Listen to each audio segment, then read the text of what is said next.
സ്ത്രീകൾ നേരിടുന്ന അതിക്രമങ്ങളെക്കുറിച്ച് സീരിയൽ നടി ജയലക്ഷ്മി പറഞ്ഞ വാക്കുകൾ ശ്രദ്ധ നേടുകയാണ്. മോശം സമീപനമുണ്ടാകുമ്പോൾ അപ്പോൾ തന്നെ പ്രതികരിക്കണമെന്നും പിന്നീട് സംവിധായകന്റെയോ നടന്റെയോ പേര് പറയുന്നതിൽ കാര്യമില്ലെന്നും ജയലക്ഷ്മി അഭിപ്രായപ്പെട്ടു. തനിക്കുണ്ടായ ഒരു ദുരനുഭവത്തെക്കുറിച്ച് വ്യക്തമാക്കുകയാണ് ജയലക്ഷ്മി. ഒരിക്കൽ ഒരാൾ തന്നെ തൊടാൻ പാടില്ലാത്ത സ്ഥലത്ത് തൊട്ടു. ഉടൻ തന്നെ അയാളെ പിന്തുടർന്ന് ചെരുപ്പ് കൊണ്ട് അടിച്ചെന്നും ജയലക്ഷ്മി വ്യക്തമാക്കി. തന്നെ ചതിക്കുഴിയിൽപ്പെടുത്താൻ നോക്കിയ സംഭവത്തെക്കുറിച്ചും ജയലക്ഷ്മി സംസാരിക്കുന്നുണ്ട്. വീട്ടിൽ നിന്ന് വർക്ക് ചെയ്യാമെന്ന ഒരു പരസ്യം കണ്ട് വിളിച്ചപ്പോൾ തന്റെ നഗ്നചിത്രങ്ങൾ തന്നാൽ 2 ലക്ഷം രൂപ തരാമെന്ന് അവർ വാഗ്ദാനം ചെയ്തു. ഇത് തനിക്ക് ഞെട്ടലുണ്ടാക്കിയെന്നും നടി തുറന്നു പറഞ്ഞു. കുറച്ചു വർഷങ്ങൾക്ക് മുമ്പ് നടിമാരുടെ ഫോട്ടോകൾ ദുരുപയോഗം ചെയ്യാൻ ശ്രമിച്ച സംഘത്തിനെതിരെ ജയലക്ഷ്മി രംഗത്ത് വന്നിരുന്നു. ജയലക്ഷ്മിയുടെ പരാതിയുടെ അടിസ്ഥാനത്തിൽ കേസെടുത്ത പോലീസ് പ്രതികളെ പിടികൂടുകയും ചെയ്തു. അന്ന് നൽകിയ അഭിമുഖത്തിൽ സംഭവിച്ച കാര്യങ്ങളെക്കുറിച്ച് ജയലക്ഷ്മി തുറന്നു സംസാരിക്കുകയുണ്ടായി.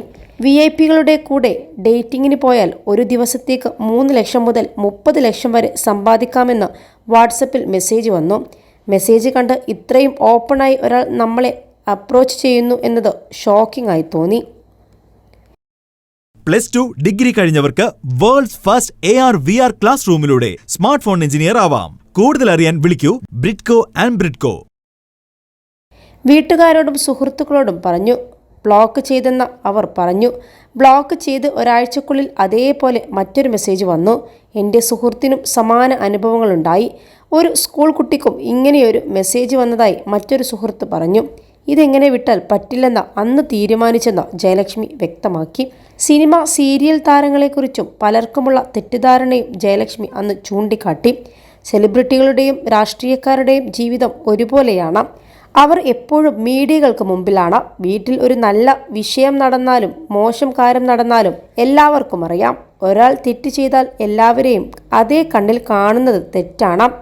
ഒരു കഥാപാത്രം ചെയ്താൽ ആ കഥാപാത്രമായാണ് ഞങ്ങളെ കാണുന്നത്. അത് കഥാപാത്രമാണ്, ഞാനല്ലെന്ന് ജയലക്ഷ്മി ചൂണ്ടിക്കാട്ടി. സെലിബ്രിറ്റികൾക്ക് മാത്രമല്ല സാധാരണക്കാർക്കും ഇത്തരം അനുഭവങ്ങൾ ഉണ്ടാകാറുണ്ടെന്നും ജയലക്ഷ്മി തുറന്നു പറഞ്ഞു. നിരവധി തമിഴ് സീരിയലുകളിൽ ജയലക്ഷ്മി അഭിനയിച്ചിട്ടുണ്ട്. തമിഴ് സീരിയൽ രംഗത്ത് സ്ത്രീകൾ നേരിടുന്ന പ്രശ്നത്തെക്കുറിച്ച് ഇതിനോടകം 1-ലേറെ തുറന്നു പറച്ചിലുകളും ഉണ്ടായിട്ടുണ്ട്. 21 ലക്ഷത്തോളം സന്തുഷ്ടരായ ഉപഭോക്താക്കളും 2 ലക്ഷത്തോളം തിമിര ശസ്ത്രക്രിയകളും പൂർത്തിയാക്കിയ മലബാറിലെ ഏക കണ്ണാശുപത്രി അൽ സലാമ ഹൈ ഹോസ്പിറ്റൽ റോഡ്, പെരിന്തൽമണ്ണ.